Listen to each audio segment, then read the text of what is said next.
taarifa ya Tume Huru ya Taifa ya Uchaguzi. Naam.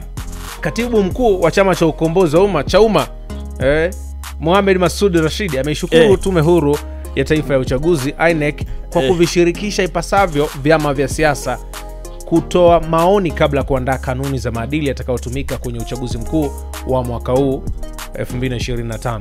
Amesema kama chama cha siasa watatekeleza maadili hayo kwa vitendo. Utasikia hapa kile ambacho amekizungumza Mohamed Masoud Rashid akielezea wao kama Chauma wanazungumzia vipi hilo, lakini tutasikia pia taarifa nyingine inayohusu tume.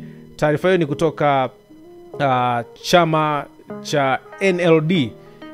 Chama hiki bana nacho kimesema kupitia katibu mkuu wa chama hicho Hassan Doyo amesema kwamba na kuiomba Tume Huru ya Taifa ya Uchaguzi kusimamia sheria inayokiengua moja kwa moja kushiriki uchaguzi chama chochote cha siasa ambacho hakitasaini kanuni za maadili ya uchaguzi wa mwaka huu. Wote wanazungumzia kuhusu vyama kutii kwanza mamlaka INEC, Tume Huru ya Taifa ya Uchaguzi kwanza, alafu mambo mengine yatafuata. Kwa sababu nimesikia pia hata ACT Wazalendo wanasema licha wao kusaini sio kwamba watashindwa kuzungumza pale ambapo wataona mambo yaende. Unaona kwanza ndio maana nikasema pale mwanzo kwamba wewe unavotia mgomo kwa sababu ya nafasi yako ya cheo, kumbuka kuna wangapi wako chini ambao wangehitaji. Ndio maana nani ACT Wazalendo kwamba licha kwamba sisi tumesaini, lakini kusaini kwake si kwa maana kwamba mmetuziba midomo tusiongee, tutazungumza.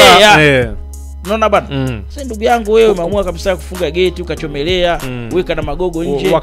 Wakati Chadema wanahitaji no reform no election, nadhani wangetii kwanza hii reform ambayo inafanyika sasa ya kusaini maadili. Waangalie kwanza kama yanaendana na matakwa yao, basi wasaini. Lakini kugomea hata kufika Tanzania ni dhahiri inaonyesha kwamba kuna jambo ambalo liko Tanzania. Force FM.